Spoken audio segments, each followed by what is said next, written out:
semuanya, perkenalkan namaku Helene Putri Andini Maulida dengan NIM akhir 149 dari Program Studi Agroekoteknologi Fakultas Pertanian Universitas Brawijaya.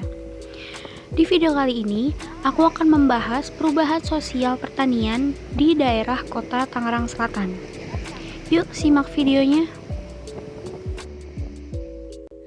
Perubahan sosial merupakan wujud perubahan dalam struktur sosial dan pola hubungan sosial yang dapat berdampak ke berbagai bidang.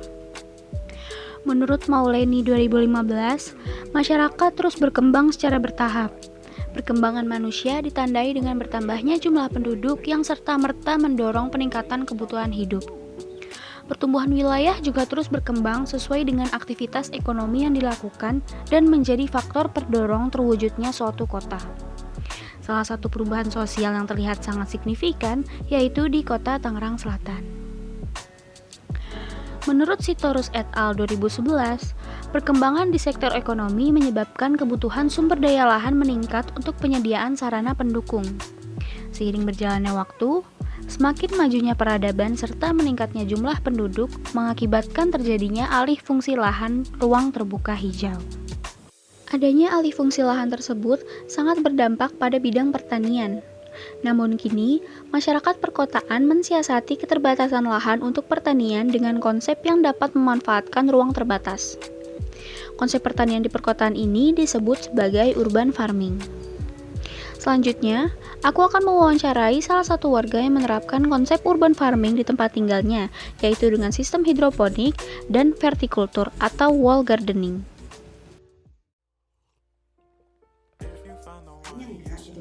Aku nggak tahu kalau bahwa apa yang aku lakukan selama 2 tahun ini termasuk kategorinya urban farming. Baru sejak ada pertanyaan ini baru oh iya ini termasuk kategorinya urban farming ya gitu loh. Jadi aku nggak paham kalau ini kategorinya ke arah sana.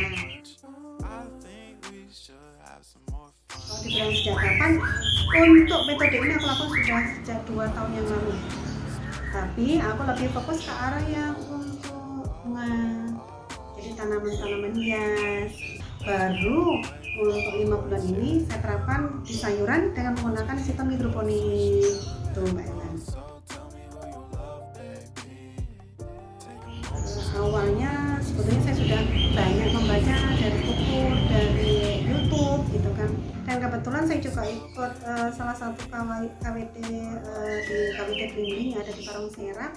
Nah dari situ saya mulai tahu bahwa hidroponik mulai dari cara tanamnya, sistemnya, terus pembukaannya, terus berapa waktunya itu baru tahu. Dan itu alhamdulillah sudah saya terapkan. Untuk vertikultur saya terapkan salah satunya karena mensiasati saya ingin dinding saya bukan hanya sekedar dinding, tapi dinding yang bisa menyejukkan mata, dinding yang bisa setiap orang pun yang datang akan merasa senang gitu. Salah satunya dengan membuat tanaman hias yang bisa menempel di dinding, tapi muat banyak. Kalau hanya satu-satu rasanya kok berat, tapi dengan sistem yang harus bersusun itu ternyata jauh lebih mudah ya ketimbang hanya satu-satu gitu. Itu salah satunya saya bisa menghemat tempat untuk vertikultur. Yang kedua juga saya bisa menghemat untuk irigasi, saya siram di atas bisa langsung turun ke bawah airnya. Dan yang lebih penting lagi, saya bisa menghemat tenaga. Kenapa? Dengan satu gerakan itu sudah tertata rapi segala sesuatunya.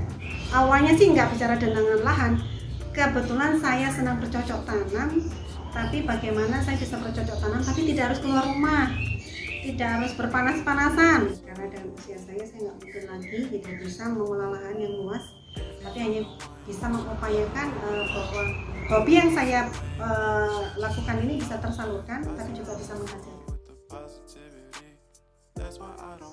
Ada beberapa kendala, tapi insya Allah itu bukan saya anggap sebagai kendala, tapi sebagai tantangan.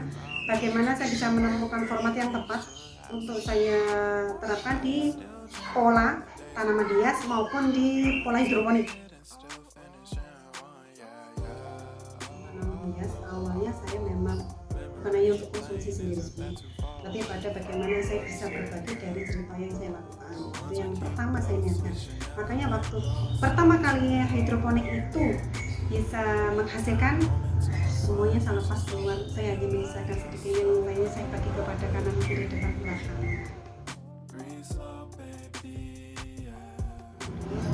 Oh, jauh sekali. Sekarang ini justru terutama ibu-ibu mengupayakan bagaimana kita bisa bercocok tanam tapi dengan cara yang modern. Nggak mau becek-becek, nggak mau kotor-kotor, tapi bisa tetap bercocok tanam. Salah satunya yaitu tadi kita menggunakan hidroponik.